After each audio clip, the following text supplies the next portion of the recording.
Salut, ça va bien, j'espère. Moi, je vais bien par la grâce de Dieu. Bienvenue dans cette nouvelle vidéo de méditation dans l'épître de Paul aux Éphésiens. Nous sommes dans le dernier chapitre aujourd'hui, chapitre 6. On avait déjà commencé la dernière fois. On va essayer de le continuer et peut-être le finir. Bon, j'en doute quand même. Aujourd'hui, en tout cas, c'est parti.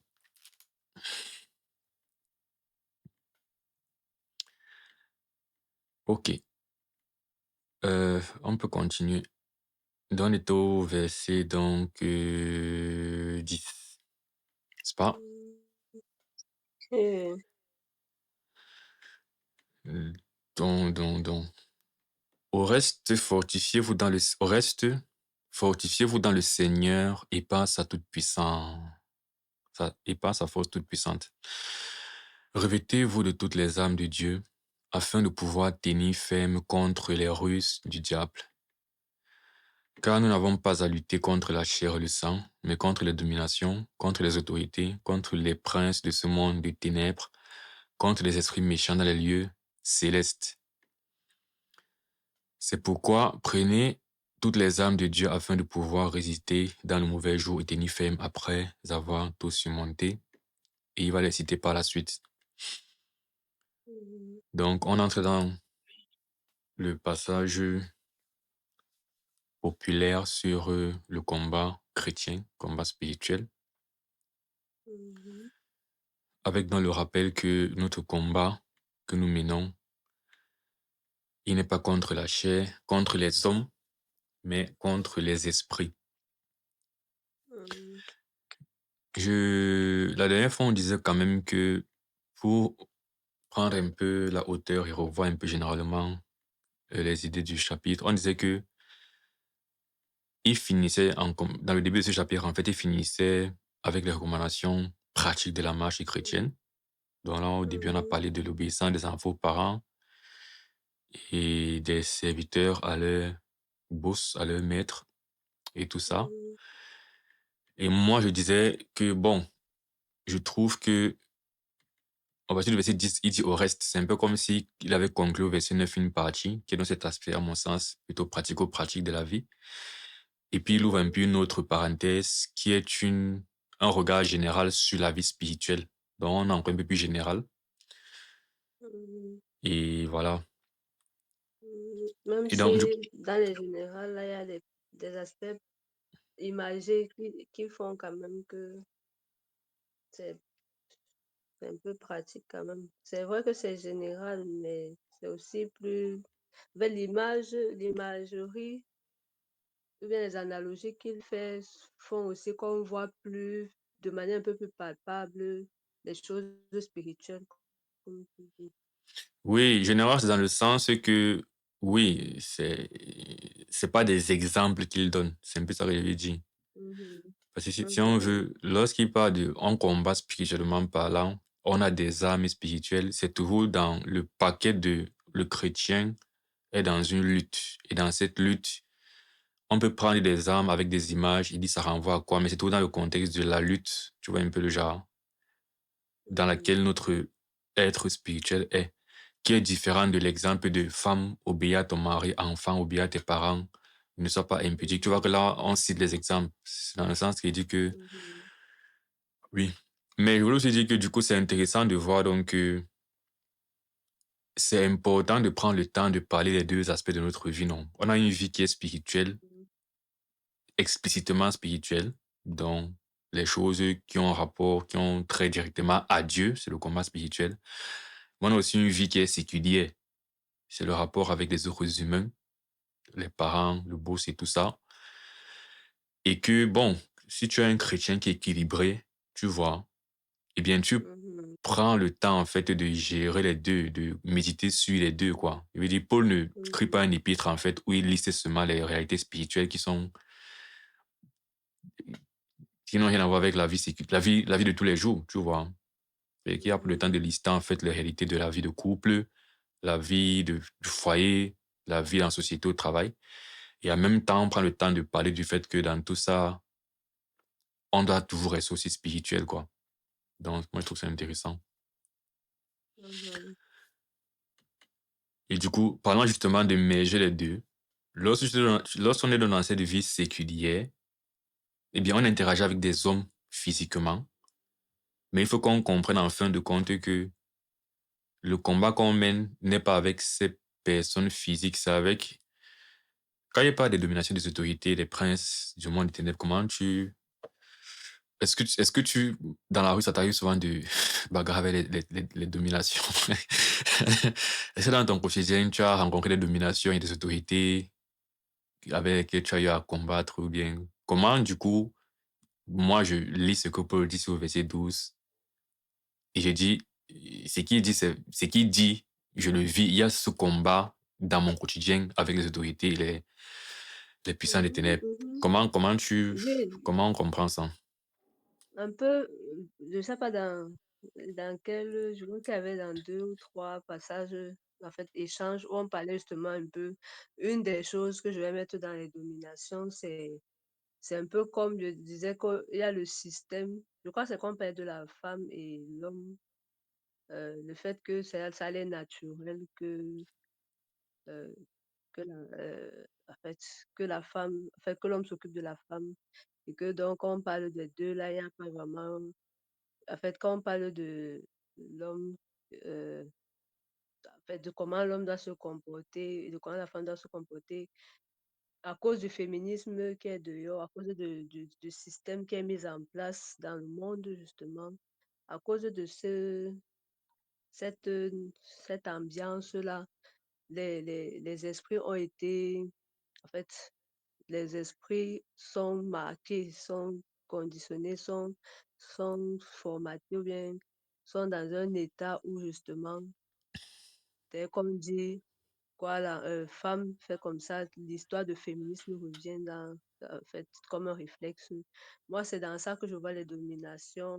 Je veux voir, je dis des systèmes, non, les systèmes Mhm. établis contre Ouais, lesquels si tu ne te lèves pas, tu vas te retrouver en train de dire, bon, c'est le système. Ça a l'air d'un naturel, ça a l'air normal. Alors que souvent, justement, c'est parce que le Seigneur avait prévu et comment c'était censé être fait. Mais on grandit dedans et c'est vraiment quand on vient dans le Seigneur, bien quand on devient enfant de Dieu, il y a une lutte pour sortir de là. Il y a un travail à faire pour sortir de là. Donc moi, je vois dans ça, dans les ouais. autorités, les dominations. Oui, donc ça se voit effectivement dans les systèmes de pensée. Mhm. La manière la plus commune, c'est ça? Ou bien c'est le Mhm. lieu, ou bien c'est la Mhm. façon la plus commune de vivre ce que Paul décrit ici, sachant que les expériences explicitement spirituelles et palpables, c'est dans des degrés trop avancés et trop spécifiques et pas forcément communs du combat spirituel. Je veux dire, c'est comme Mhm. quand tu lis la Mhm. Bible, par exemple, c'est pas tout le temps que Dieu parle aux gens, tu vois. Mais tout le temps, tu as Mhm. des personnes qui craignent Dieu et qui vivent avec une relation avec Dieu, mais les fois où Dieu apparaît en personne pour parler, c'est pas tous les jours. Maintenant, les deux Mhm. sont spirituels. Quand tu vois un peuple qui craint l'Éternel, un homme comme David qui craint Dieu, une bonne partie de sa relation avec Dieu passe par sa lecture de la parole de Dieu. C'est même pas des choses où il voit les anges apparaître. C'est la façon dont Dieu pense qui influence sa vie, qui dicte ses décisions et tout ça. C'est sa vie spirituelle. Mais dans ça, parfois, il aura des révélations de Dieu avec tous les psaumes messianiques où il parle et puis c'est l'Esprit de Christ qui parle au travers de lui et tout ça. C'est pareil, Mhm. c'est que ce qui est commun, c'est le fait que le malin est constamment au travers des systèmes de pensée de nous influencer, de nous amener loin de la vérité.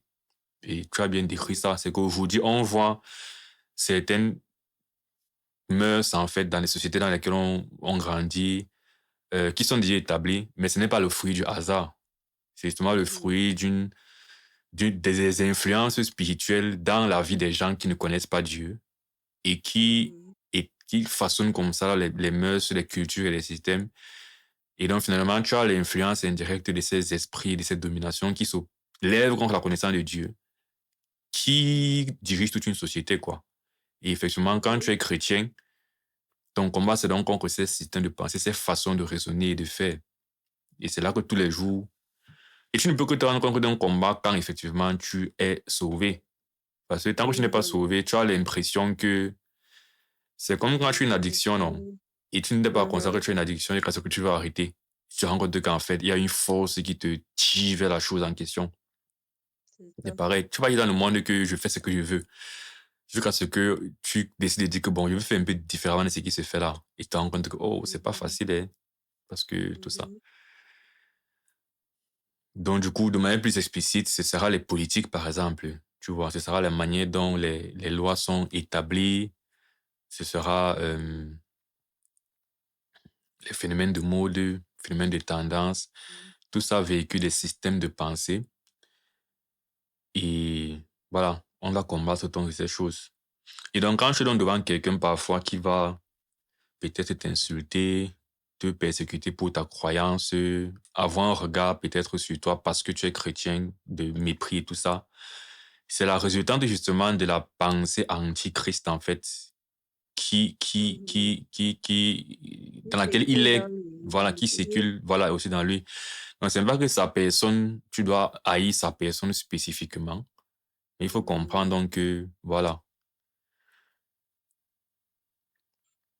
les princes et démons, quoi, la domination des autorités, les princes de ce siècle, monde des ténèbres contre les esprits méchants dans les lieux célestes. Maintenant, les lieux célestes, et c'est aussi les passages parfois où c'est comme quand tu vois le passage d'Élisée qui a demandé que Dieu ouvre les yeux de son serviteur pour qu'il voit en fait l'armée des anges. C'est des passages qui te Mhm. font te rendre donc compte que pendant qu'on vit la vie visible, s'il y a une vie invisible qui est autour de nous qu'on ne voit pas, mais dont on Mhm. ressent seulement Mhm. les effets. Parce que comme il dit, vraiment, nous, on peut voir ça dans les systèmes de pensée, dans les mœurs, mais ce n'est pas le fruit du hasard, c'est vraiment littéralement des esprits. Mhm. Mhm. Euh, tu Par vois, l'œuvre. je me rappelle par exemple, avant d'avancer encore, quelques exemples comme ça où tu vois les esprits vraiment agir, c'est dans le passage, dans le livre des rois, lorsque le roi Akab, qui a amené le peuple d'Israël à désobéir à l'Éternel avec sa femme Jézabel et à tomber dans l'idolâtrie, Mhm. quand le Seigneur veut justement le frapper, Mhm. ça passe en fait par des esprits séducteurs qui vont partir dire en fait à ces prophètes, près de 400 prophètes, que Mhm. aller dire à Akab que s'il va en guerre contre tel roi, il va gagner la guerre. Et pourtant, il devait partir mourir. Mais c'est pour dire que Mhm. il y a un monde spirituel où les décisions sont prises en fait. Tu vois? Et nous, on Oui. voit une vie politique. Parce que si tu vivais à cette époque, tu vas simplement voir un roi qui est en train d'être attaqué par un autre roi. Et dans le Mhm. système de ce pays-là, bon, c'était une théocratie en Israël, donc les prophètes conseillaient le roi et tout ça. Donc, ils prenaient conseil des prophètes. Mais ça restait toujours la vie des... On voit les hommes interagir entre eux, quoi. Mais tu Mhm. verras donc 400 personnes dire le même message et tu te diras, bon, il y a une sorte de logique derrière et tout. Mais et pourtant, c'est très spécifique qu'on veut spécifiquement que tu partes mourir. Tu vois? De la même Mhm. façon, dans le livre de Daniel, il y a tout ce qui m'a marqué, c'est quand il y a un passage où Daniel va recevoir une prophétie d'un ange qui va venir lui expliquer une prophétie. Mais quand l'ange arrive, l'ange lui dit que je devais venir te voir depuis longtemps, mais j'ai été retenu en fait par le chef de Perse. Voilà. Mhm. Donc, c'est un peu comme si le roi de Perse, c'est comme s'il y a des entités spirituelles derrière lui, parce qu'il dit le chef de Perse. Mais il ne parle pas du Mhm. roi de l'être humain. C'est pas un humain qui a retenu un âge. Donc, c'est qu'il doit avoir des entités spirituelles aussi derrière la royauté perse qui sont anti-Dieu Mhm. et qui ont empêché que l'ange Gabriel Mhm. fasse ce qu'il a fait. Donc, Mhm. et bon, parfois la Bible nous montre comme ça, en fait, l'envers du décor où tu vois un peu ce qui se passe derrière. Et pour te dire, sois conscient, il y a une lutte en fait. Et tout ce que tu vois de mauvais là, en fait, il ne faut pas envier les hommes charnellement, haïr les personnes, mais comprendre que ce sont des esprits derrière. Et ça nous aide aussi à ne pas Mhm. haïr les gens, justement, mais même à prier pour les gens. C'est ça. Mhm. Du coup, sachant donc cela, revêtez-vous. C'est pourquoi prenez toutes les armes de Dieu afin de pouvoir résister dans les mauvais jours et tenir ferme après avoir tout surmonté. Donc, je pense que c'est important d'en être conscient pour ne pas, pour être humble et s'accrocher à Dieu. Parce que l'idée de dire, il y a des choses que tu ne vois même pas venir, c'est spirituel. Et C'est ça. c'est la ruse du malin, parce qu'il parle de, Mhm. verset 11, revêtez-vous de tous les âmes de Dieu afin de pouvoir tenir contre les ruses. C'est pour ça qu'il dit, je parle depuis des façons de penser parce que ça passe plus par des mensonges, en fait, des visions différentes du mariage, de la pureté, de la richesse, c'est ça, voilà, des images mensongères que le monde nous vend comme ça, qui viennent du diable. Oui. Voilà. Et pour nous ruser et nous mentir par rapport à ce qui est conforme et agréable et louable. Et donc, comme on ne voit pas d'où le péché vient, même parfois, même c'est dans l'église que ça commence à s'élever. On commence à prêcher un genre de succès qui vient de Dieu dans l'église. Tu dis que, wow, Dieu a vraiment dit qu'on est censé être riche comme ça. C'est tout le malin qui passe même déjà dans l'église pour vendre des mensonges et tout ça.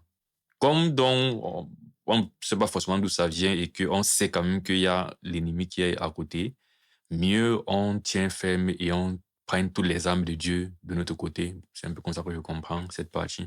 Mhm.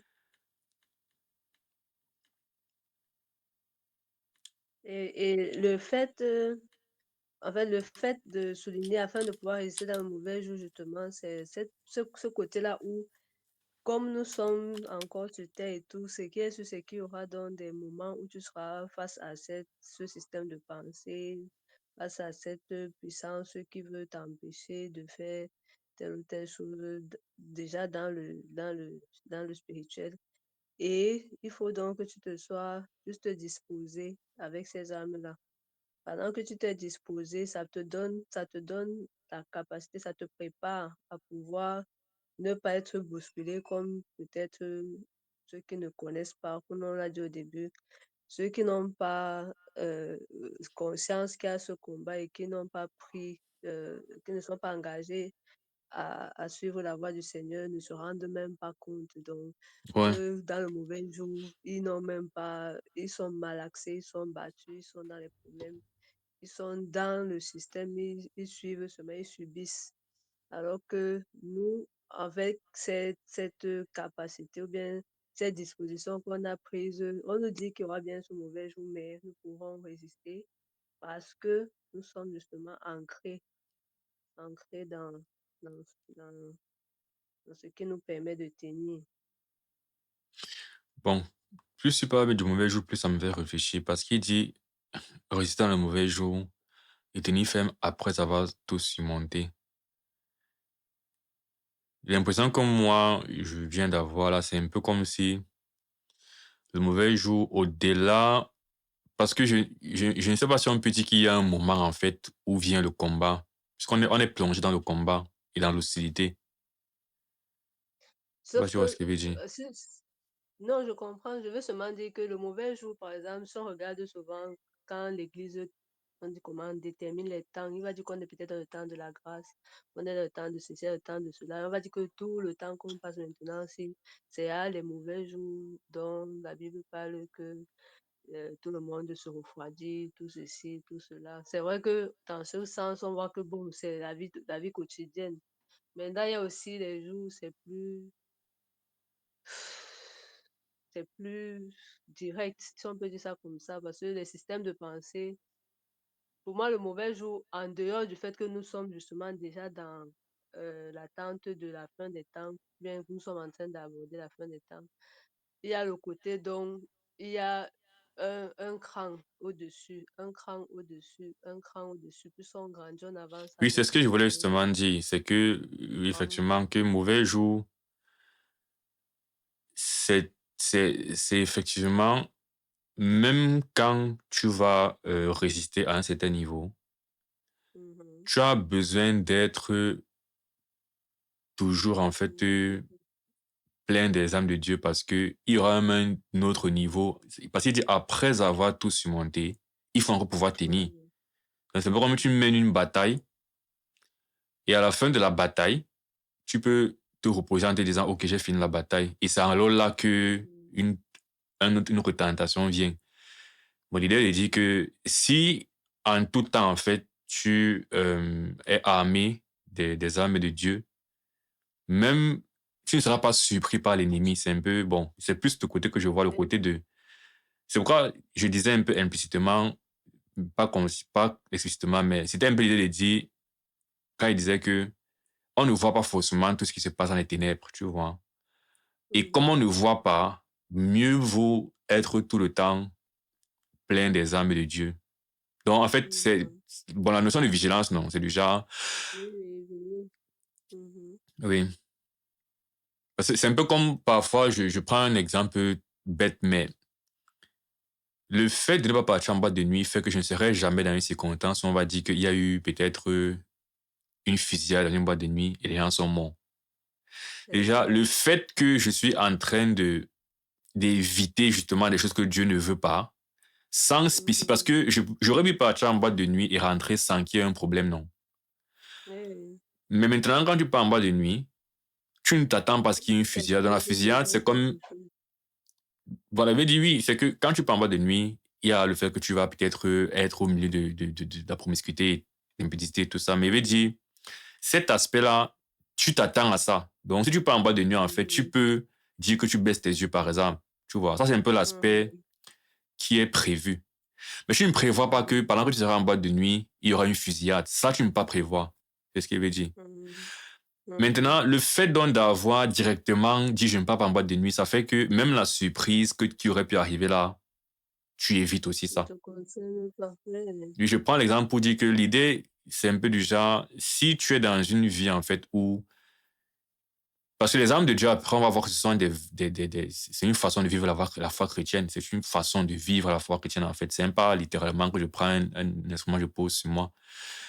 Et donc, c'est Mhm. si j'ai une façon de vivre la foi chrétienne dans tous les détails de ma vie, qui est selon le Seigneur, je pourrais même pas être reçu. Donc, c'est que même les pièges, non, qui auraient pu arriver par, Mhm. comme il dit là, par accident. Parce qu'il y a ce que tu peux prévoir quand tu es Mhm. chrétien. Je peux prévoir, par exemple, que si je vais dans la rue prêcher l'évangile, on va pas me croire ou bien je sais pas trop quoi. Tu peux prévoir, bon, On peut te tu peux prévoir des chasser. choses. Oui, voilà. Oui, tu Oui. peux prévoir des choses par rapport à ce qui peut arriver de mal. Pour moi, Mhm. le mauvais, le mauvais, c'est le genre, même ce que je n'ai pas prévu, ce à quoi je n'ai pas pensé, non, ou peut te venir Mhm. un mal. Si tu étais étais en train d'agir conformément au Seigneur, même cet aspect auquel je n'ai pas du tout pensé là, tu vas aussi en être, Mhm. tu pourras aussi en être gardé, en fait. Oui, directement. Ouais. Mhm. Mhm. Oui, je vois. Parce que souvent, quelqu'un te raconte ses péripéties, non, et ses difficultés qu'il a obtenues. Et tu as envie de dire, tu faisais d'abord quoi là-bas? Je dis que Tu t'es d'abord retrouvé là-bas comment? c'est exactement ça. C'est que quand et cette manière de vivre là, les gens ne comprennent pas parce que souvent quelqu'un commence, il raconte. Tu te dis qu'il part même loin comme ça, que le départ là, c'était d'abord pas Voilà, comme ça. avant d'arriver même parce qu'il te raconte l'histoire, c'est peut-être à la 4e minute qu'il y aura la chute et où la situation qui l'amène à te Là, parler de tu vois son que il histoire. avait la Mais quand il peur. commence au début, tu as envie de dire que, causons un peu du début si, Vraiment. où tout allait bien selon toi, alors que ça allait déjà mal. Tu vois un peu déjà. Et que pour lui, il te dit peut-être déjà, bon, si pas chambre de non, jusque-là, rien de normal, non, j'avance. Il dit, wow, wow, wow, comment ça, rien de normal? Tu es Comment ça parti, c'est va, comment? comment? Oui. C'est ça. Bon, là, ce sont des extrêmes, mais c'est un peu cette idée, le côté de, dans le mauvais jour, après Oui. avoir tout surmonté. C'est du genre, il y a des choses que tu peux voir venir, que tu peux, voilà, c'est, Mhm. comme il disait, tu ne Mhm. vois pas les anges qui s'associent et envoient peut-être En train de des justement. gens vers toi pour te tenter spécifiquement. Tu ne vois pas cet aspect-là. Ce qui fait que, Mhm. bref, je me répète déjà trop. Avançons. Mhm. Donc, C'est tenez bien donc quand même. ferme.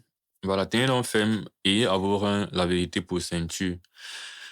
Donc, il commence à citer et avoir la vérité pour ceinture. Comme il disait, l'idée est de Mhm. dire il faut vivre dans la vérité. Il faut parler Exactement. selon la vérité. Il faut aimer la vérité. Il faut dénoncer la vérité. Mhm. C'est tout. C'est que la vérité doit être un truc qui caractérise tous les aspects de ta vie, en fait. Si un aspect de ta vie, il y a le Mhm. mensonge, c'est une ouverture déjà par laquelle le malin pourra passer. Les réseaux peuvent fonctionner sur toi. Revêtir la cuirasse de justice, pareil. Est-ce que tu es quelqu'un de Mhm. juste? Est-ce que dans tes jugements, tu es juste? Et quand il dit juste et Oui. jugement, c'est Juste pas, selon le Seigneur. voilà, ce n'est pas rendre un verdict, mais souvent, Oui. pour moi, jugement, je prends tout le sens général qui est le discernement, de pouvoir, en fait, comprendre, en fait, la conformité ou la bienséance d'une circonstance donnée. C'est ça un jugement, en fait.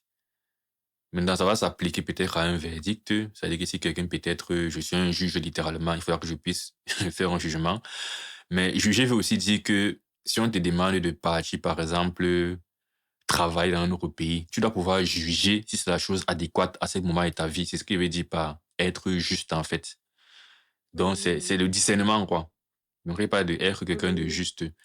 Si maintenant on te rapporte une histoire, un enfant vient te raconter, un de tes fils te raconte ce qui s'est passé avec leur fils, et il faut que tu juges. Là aussi, pour pouvoir discerner et comprendre dans la circonstance qu'on t'a Mhm. décrite, qu'est-ce qui est en tort, qu'est-ce qui n'est pas en tort et tout ça.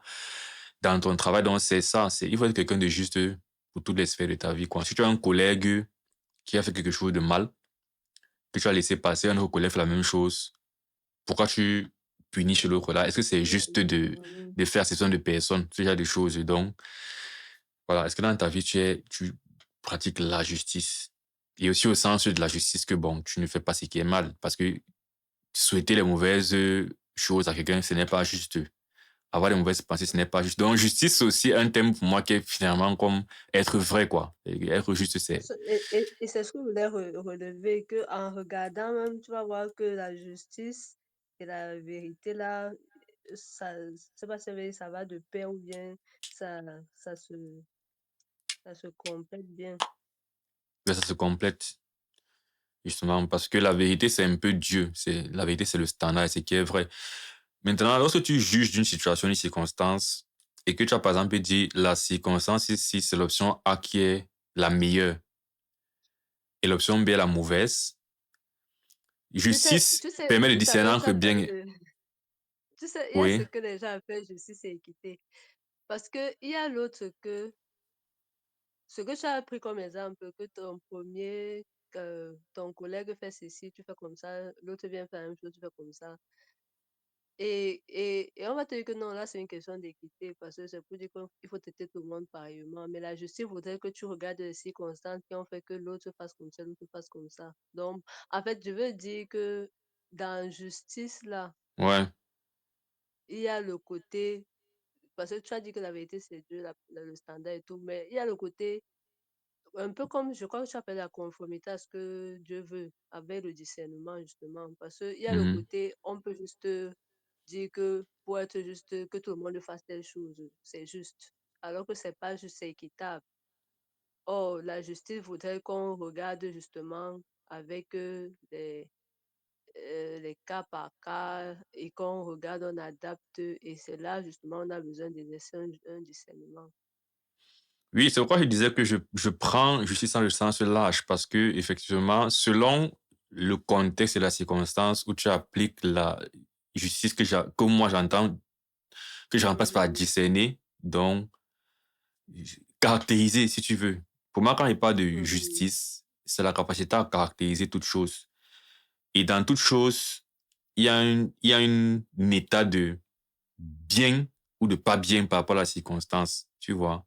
Et mhm, maintenant, il dit, selon mhm, la circonstance, si c'est que on est dans un tribunal, par exemple, dans cette circonstance, ce sera coupable ou pas coupable, tu vois.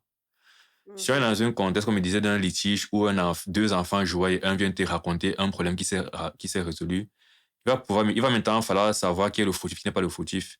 Mais il sait que c'est un mhm, emploi qu'il faut prendre par rapport à ta vie et tes projets. Maintenant, mhm, il y aura la question de est-ce que c'est adéquat ou c'est la chose qui est bien pour moi selon le Seigneur maintenant ou pas. Tout ça. Donc, mais c'est le principe général qui est que dans tout ça, il faut faire le bon choix. Et c'est le bon choix qui est le choix mhm, juste, en fait.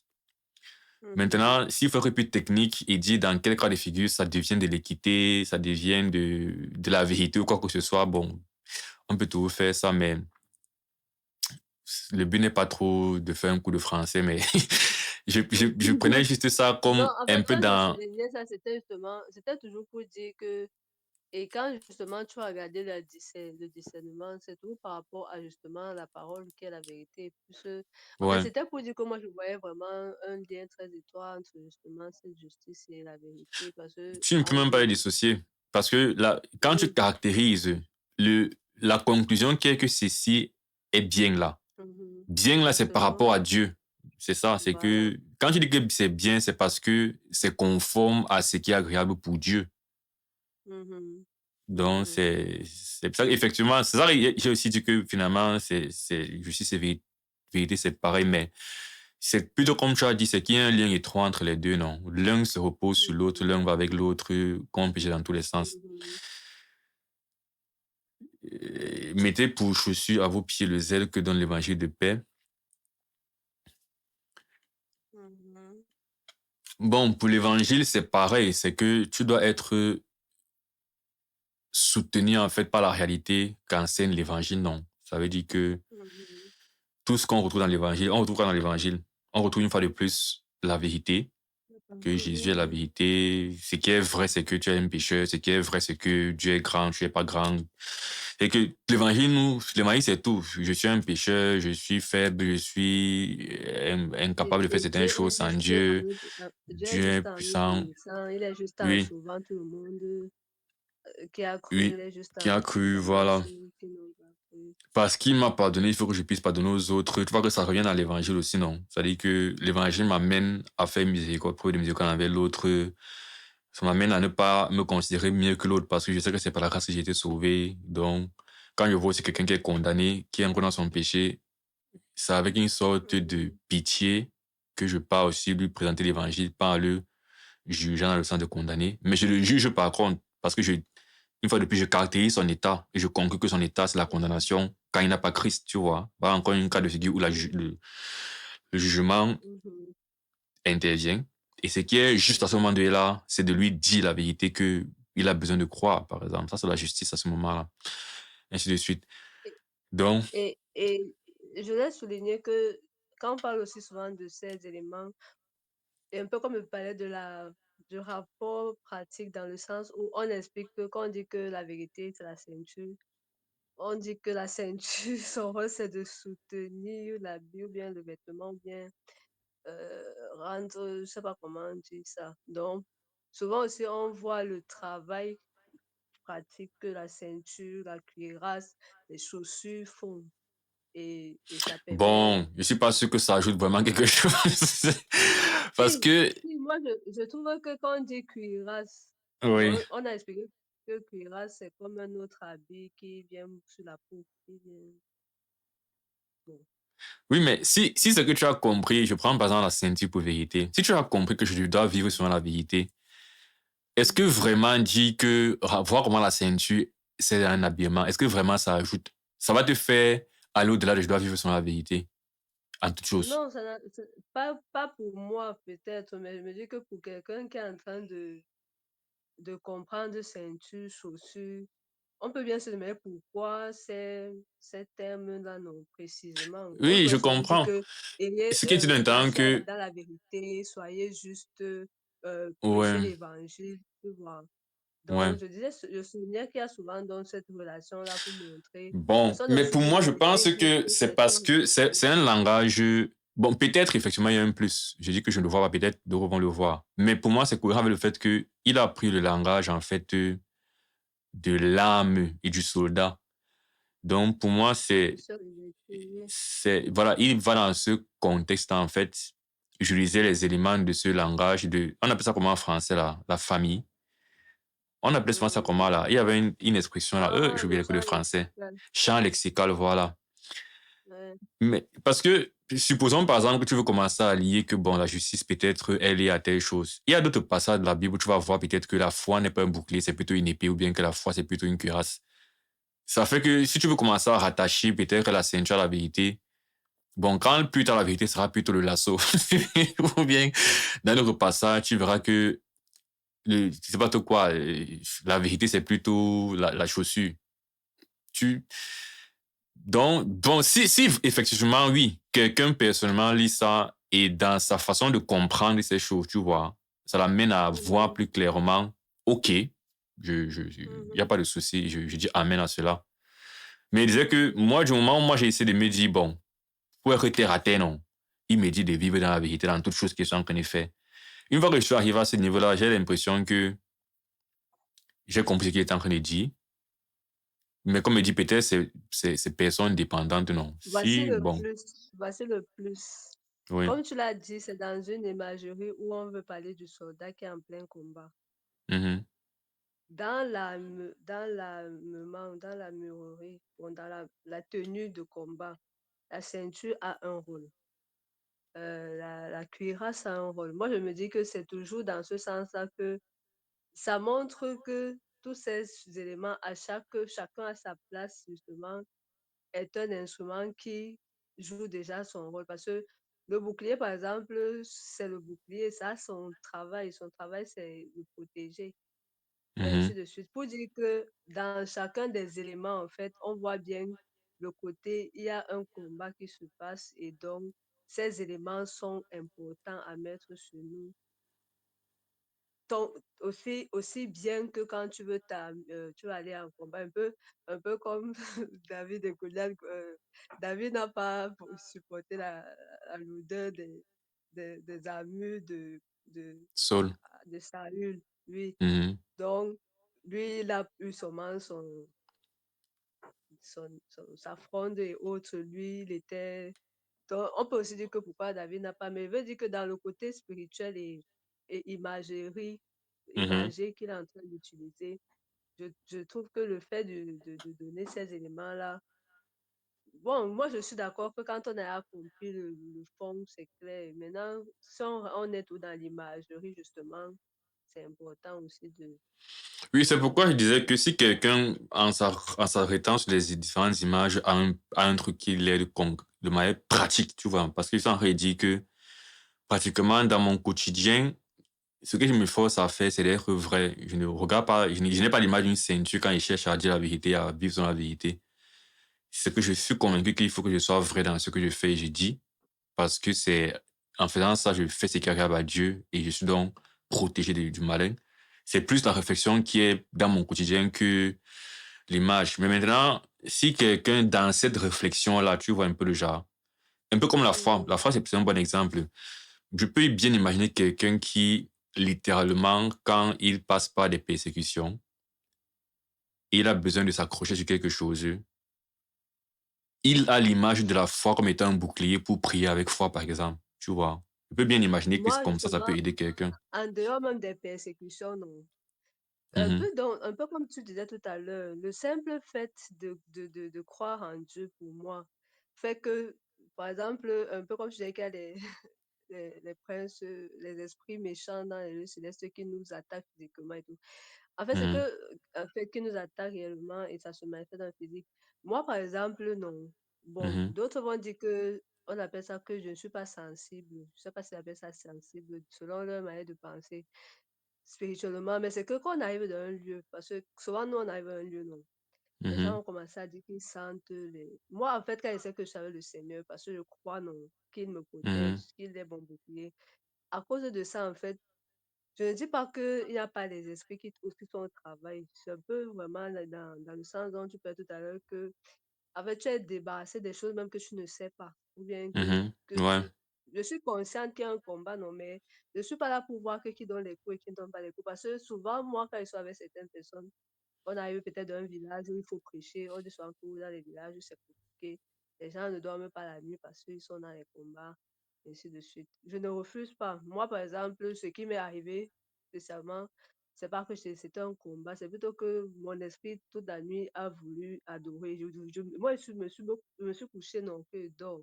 Mais je me suis rendu Mhm. compte que toute la nuit, j'adorais. Le lendemain, on m'a dit qu'il y avait les attaques, il y avait les cessés. Et en fait, moi, en fait, ça ne me dérange pas qu'ils disent ça. Ils étaient dans tout ça. Mais moi, j'ai toujours conclu que, comme moi, il a mis ma foi en Christ, il me dit que attaque ou pas le Seigneur, là, il veille, il protège. C'est dans ce sens, en fait, que moi, je trouve que foi est bouclier, pas seulement quand je suis dans la je peux appeler Oui, comment, mais situation. ça veut dire que du coup là, on est dans le fond, tu vois. On n'est pas forcément dans l'image parce que, bon, oui, comme j'étais en train de dire que je peux comprendre que quelqu'un utilise l'image du bouclier. Donc, utilise vraiment le mot bouclier, non, Mhm, relativement à la foi, dans le sens que avoir la confiance en Dieu nous protège. Mais il disait en même temps que j'ai pas forcément besoin d'avoir l'image du bouclier, mais la réalité qui est que Dieu me protège. Parce que bouclier ici, c'est dans le mhm, contexte de l'armure, mais ça pourrait aussi être forteresse, non? C'est-à-dire que il y a des passages qui disent que l'Éternel est ma forteresse, qui fait tout qui est tout relatif à la protection, ou bien ma muraille, ou bien ma maison, ou bien mon rocher. Donc, je veux dire que ce sont effectivement des images que nous avons pour nous faire mieux comprendre et tout ça. Et donc, OK, pas de souci. Donc, si quelqu'un veut toujours avoir une image, voilà, une illustration, voilà, de ces réalités, et que ça l'aide, il n'y a pas de souci. Donc, effectivement, on a parlé on était sur l'évangile. Je voulais dire que, mais par rapport à l'évangile, dans le fait de vivre l'évangile, donc un élément qu'il faut, parce qu'il dit le zèle que donne l'évangile de paix. Je pense que dans ce zèle, en fait, il y a la joie d'être sauvé, il y a l'engouement, en fait, d'être un enfant de Dieu, il y a cette La même légèreté, que non? presque on a envie de dire à tout le monde que Justement, il est pour je Jésus. pense donc que l'évangile est vraiment un élément qui est important. Dans le même sens, c'est que le fait de le vivre, c'est que pour souvent prêcher dans la rue et souvent faire des suivis avec des gens qui reçoivent le message de l'évangile, je peux bien voir les bienfaits que ça fait d'être tout le temps au contact de l'évangile. Parce que quand tu fais longtemps sans prêcher et parler de l'évangile, je pense que tu laisses aussi certaines vérités essentielles de la foi qui sont fondamentales, mais qui sont aussi tout ce qui nous soutient finalement, tu vois. Et parfois, tu pars sur autre chose qui est aussi importante. Du coup, je pense qu'il y a vraiment plus à contempler régulièrement l'évangile, profondément. Ça, c'est un truc que tu fais donc quand tu es impliqué dans l'évangélisation dans ton quotidien. Et quelqu'un qui n'est pas quotidiennement dans l'évangélisation, bon, ou à défaut, si tu peux, c'est comme dans beaucoup d'églises. Souvent dans les églises, on prêche l'évangile tous les dimanches à l'église. Je ne suis pas trop d'accord pour ça, mais ça arrive aussi. C'est aussi souvent ça qui va faire que souvent, tout le temps, quelqu'un soit sur l'évangile. Ce n'est pas normal, parenthèse. Pour moi, dans une église, on doit prêcher l'évangile tous les dimanches. Tu vois, il faut nourrir le peuple, non, et migrer vers autre chose. Revenir peut-être de temps en temps, ou bien souvent prêcher d'autres réalités et connecter ça à l'évangile, mais pas que tous les dimanches, on rappelle encore que Christ est mort pour nos péchés, qui nous a sauvés. C'est du genre, ici. Ben, bon, c'était une parenthèse. Oui, parce que je partageais avec un frère. Il y a ceux qui ont la musique, la minute évangélique, mais après ils prêchent. Mais ils ont un temps Non, de c'est ce qui est culte où dit. ils C'est adorent. l'idée de dire que l'évangile, c'est bien. Et il faut revenir dessus souvent, mais pas que tout le temps, c'est ça, au dépend des autres réalités de la foi chrétienne, tu vois. Sinon, on reste un peu. On est d'accord que quand tu lis la Bible et la foi chrétienne, il y a beaucoup d'autres choses à connaître en dehors de l'évangile, par exemple. Et donc, si dans la nourriture qu'un troupeau reçoit, ce n'est que l'évangile, c'est pas mauvais parce que l'évangile est toujours bien, mais il y a un manquement, c'est déséquilibré à mon sens. Je causais avec un frère récemment, je lui ai dit que on partageait, non. Je lui ai dit que bon, on va aller un peu dans Habakkuk 1, verset 13. Il m'a dit que Habakkuk, c'est où? Tu vois un peu. Ça veut dire que il faut explorer toute la Bible, en fait. Bon, là, c'est Oui, connaître seulement le effectivement. livre. Mais si déjà tu ne connais même pas ce que un livre ou un livre est dans la Bible, si maintenant ce livre a des réalités différentes que les réalités de Jean 3,16, tu vois que ces réalités-là, en fait, tu ne vas pas les connaître parce que bon, bref.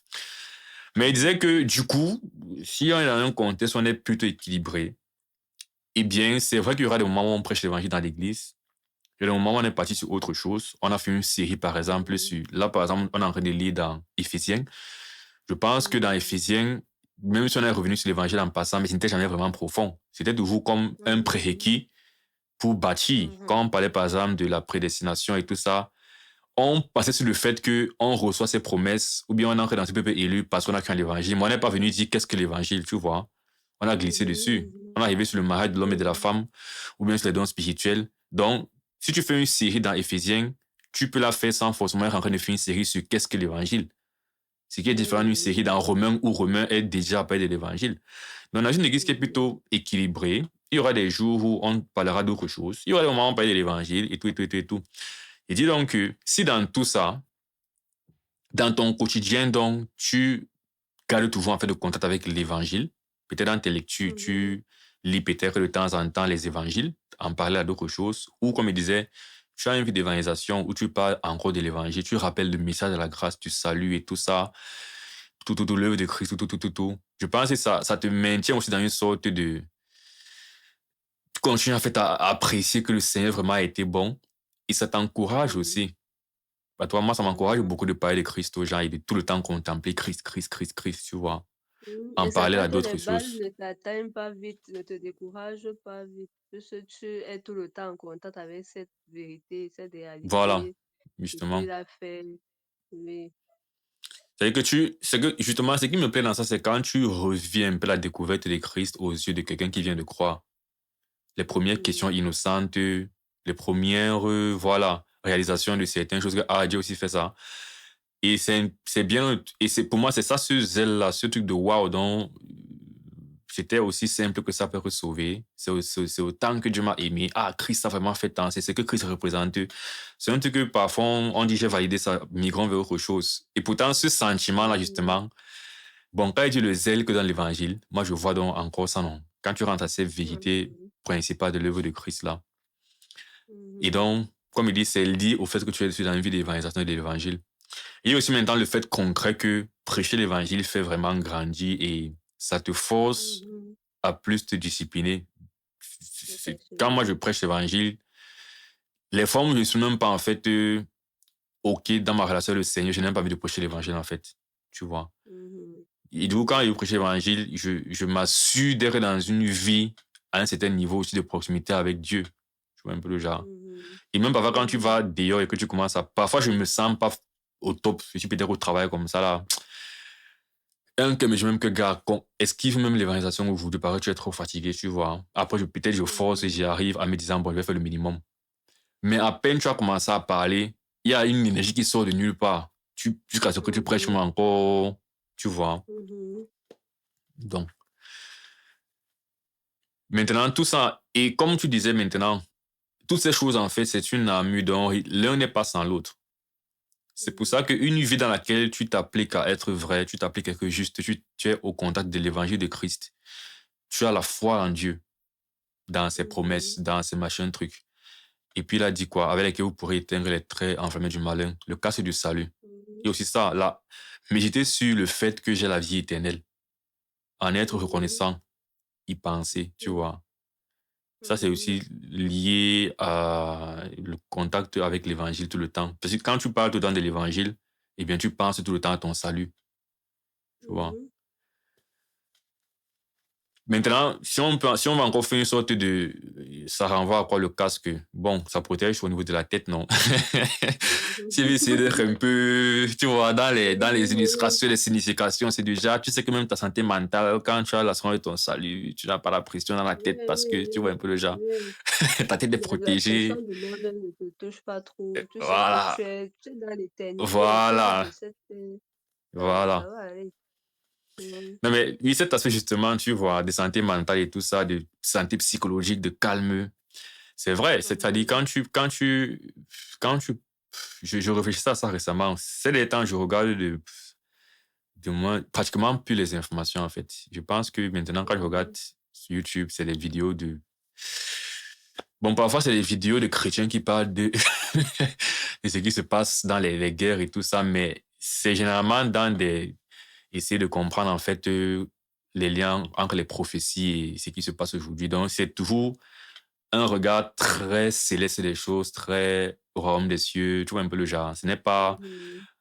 voilà Mhm. la bombe qui bientôt la troisième guerre mondiale. Même s'il y a un peu de ça, mais c'est plus dans Mhm. l'optique de, est-ce qu'on est après de Quel est partir?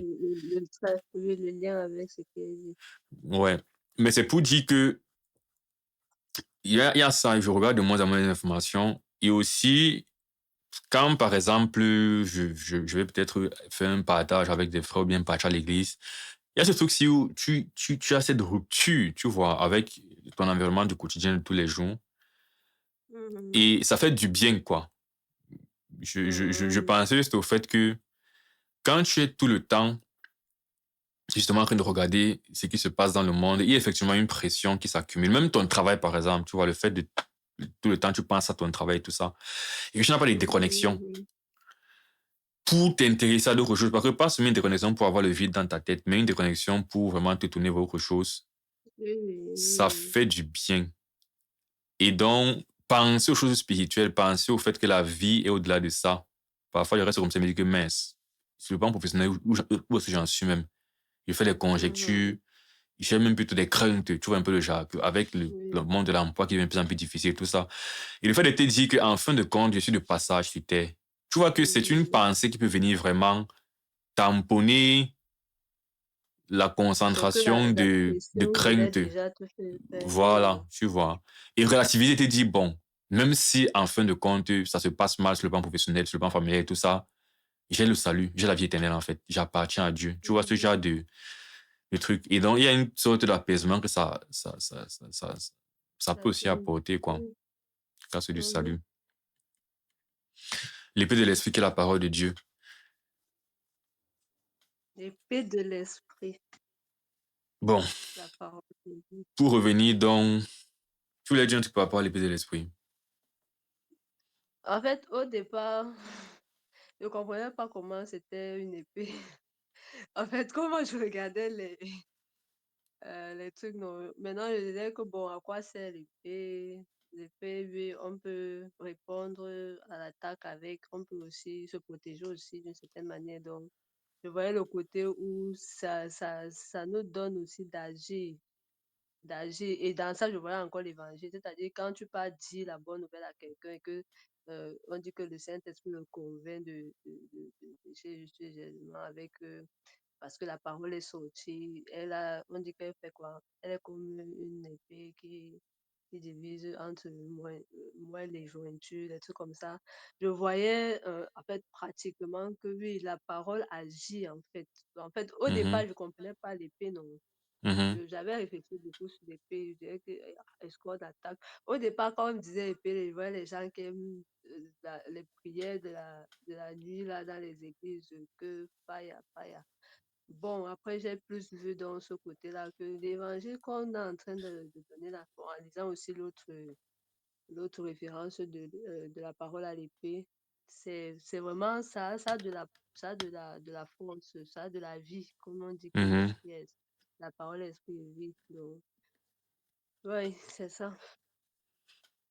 Ouais, s'il faut revenir au langage de champ lexical de la guerre et de l'armure et tout ça, oui, l'épée semble être la chose avec laquelle on peut attaquer par rapport aux autres qui sont plus pour nous habiller et nous protéger.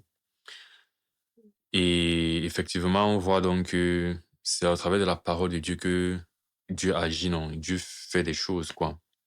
Mhm, Mais si tu reviens dans si tu remets toutes ces choses, en fait, dans le quotidien de tous les jours, ensemble, tu vas voir que la parole soutient tout le reste parce que pour être juste et avoir la vérité, c'est selon la parole, tu vois.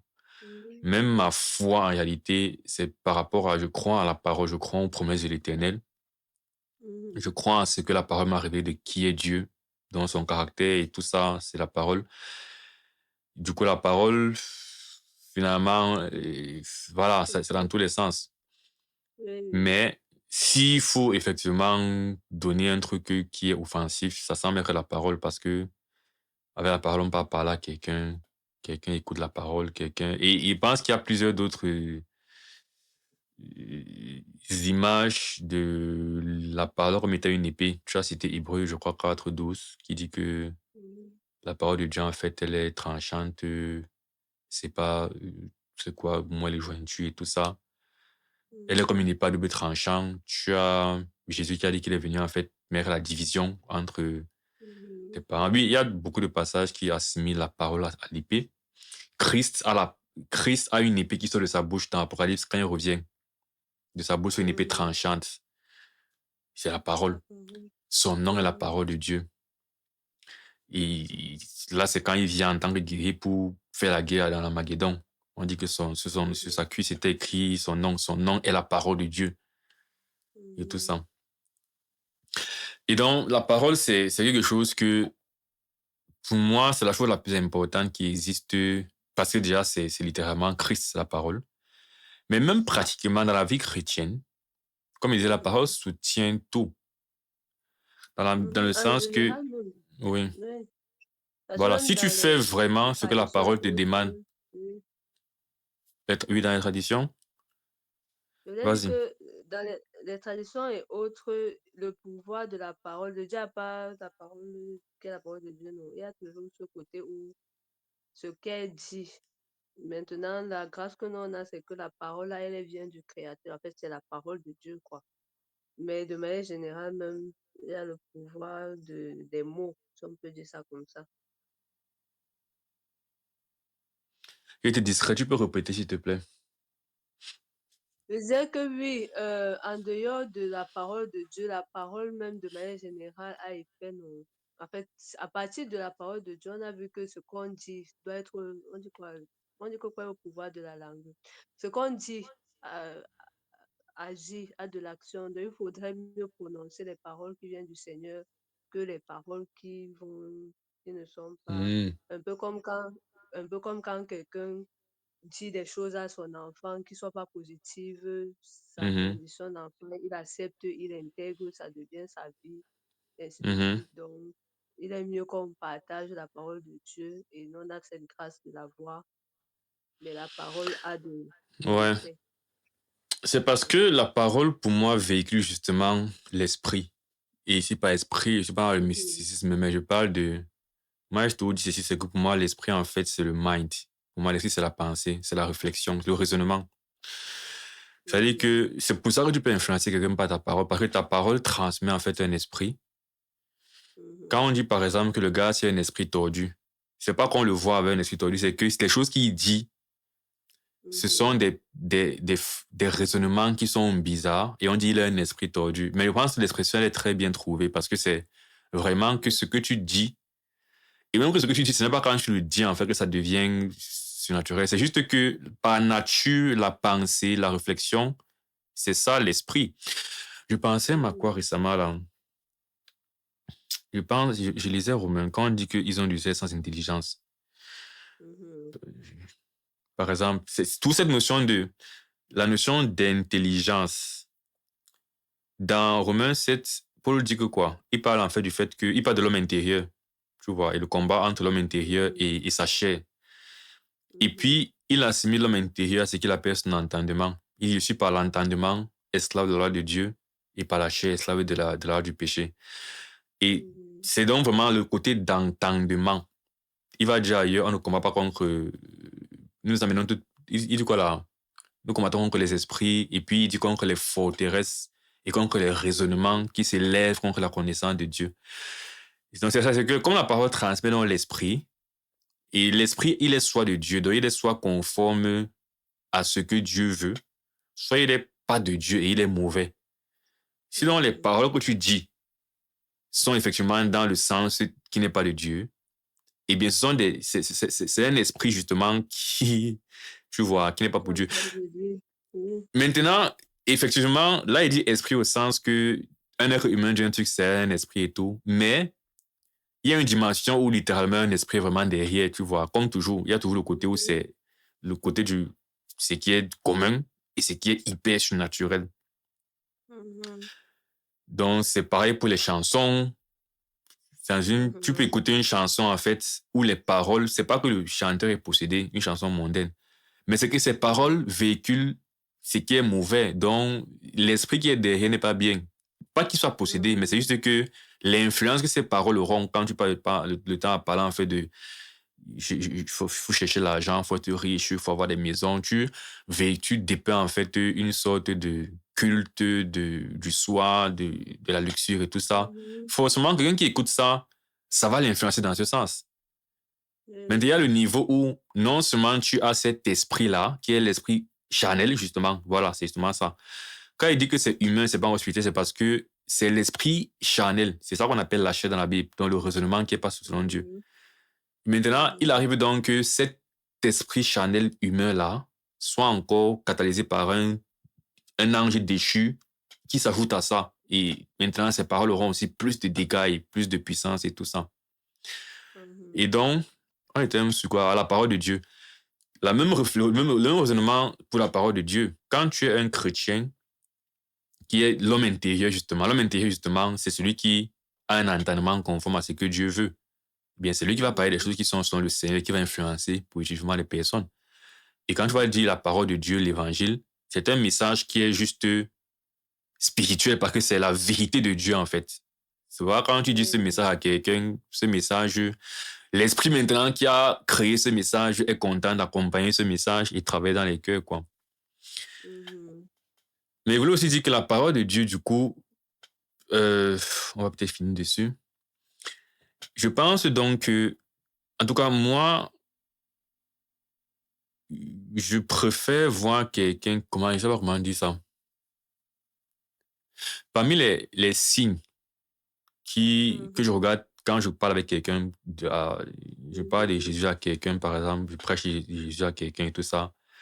Moi, parmi les signes que je regarde pour me dire, ah, probablement la personne vraiment a cru Mhm. et l'Esprit de Dieu travaille dans Mhm. son cœur, c'est souvent son rapport avec la parole. Parce que Mhm. cette parole, c'est un peu la personne de Dieu. C'est Dieu qui, l'Esprit dont on parle, en fait, on ne le voit pas, mais on le comprend en lisant sa pensée une fois de plus dans ses Écritures. Donc, aimer Dieu, c'est aimer, justement, c'est aimer l'entendre parler, donc aimer l'entendre raisonner, voir comment il agit. Mhm. Moi, quand il lis l'Ancien Testament et Dieu agit, je vois comment dans les circonstances il agit. J'apprécie, non? C'est pas que le récit me Mhm. plaît forcément dans le sens que je vois, soit il a tué peut-être des gens, soit il a frappé des gens, ou il a béni et tout ça.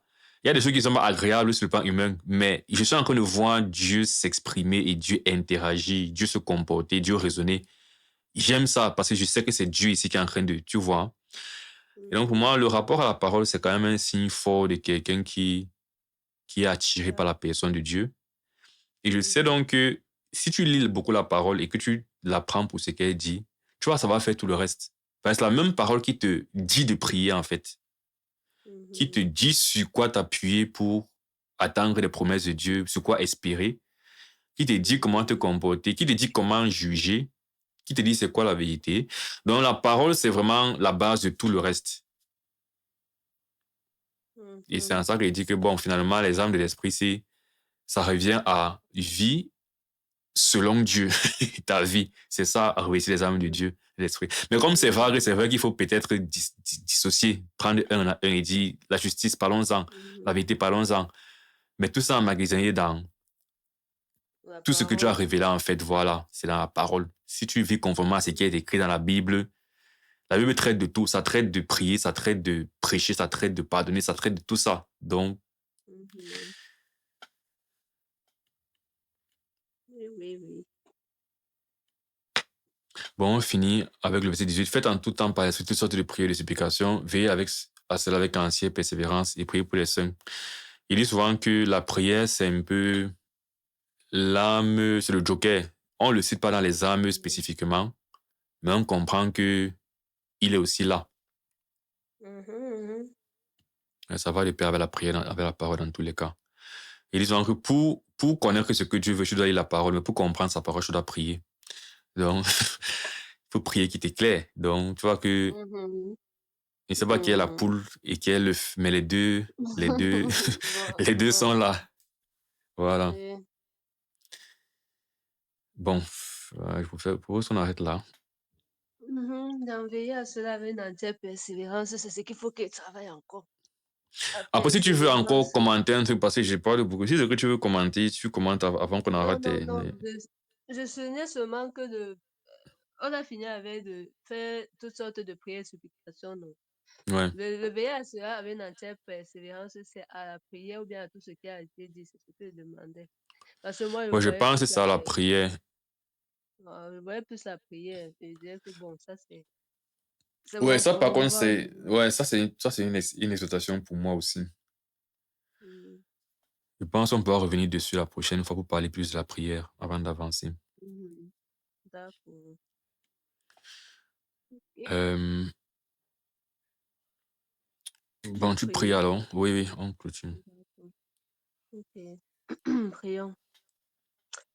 Éternel Dieu de grâce, nous te disons infiniment merci parce que tu as encore disposé, ô Dieu, de notre temps, de notre détermination, de notre capacité à être là ce soir. Merci parce que tu nous as réunis autour de ta parole, autour de la parole qui est la vie. Nous te disons merci parce que nous avons encore été bénis, nous avons été enrichis, nous avons encore fait un plus dans connaître qui tu es, ce que tu veux, comment tu veux que nous fonctionnons. Et que la gloire te revienne pour cela au nom de Jésus-Christ.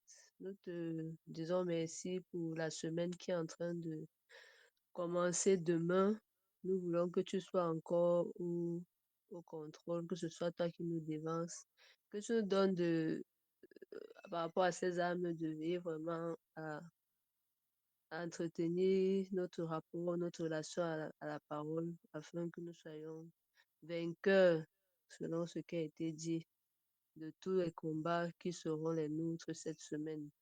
Nous te recommandons chacune de nos sorties, chacun de nos projets, chacune de nos tâches, que nous soyons vraiment inspirés par toi. Nous te recommandons ceux qui n'ont pas pu être avec nous ce soir.